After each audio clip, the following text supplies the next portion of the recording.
So if you are finding a Gcam for Samsung M01, then watch this video until the end, because today's video I'll teach you how you can download and install Gcam for Samsung M01. So without any further ado, let's get straight into the video.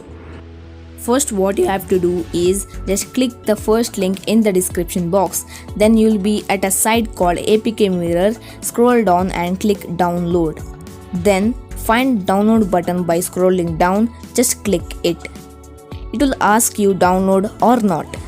Click download and tap OK.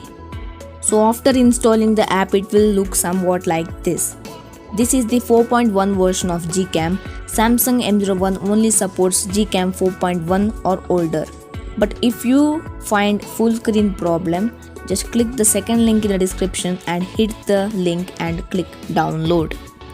So after installing the second app, it will look somewhat like this. So this is the Gcam Go, as known as Google Camera Go, a lighter version, and it has all the features of Gcam 4.1, but the results are better in this. So I suggest you to install Google Camera Go version. So I show some pictures. Clicked on this.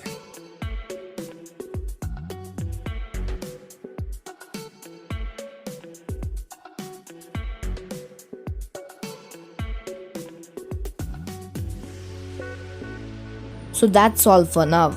This is Astik, and see you in the next one.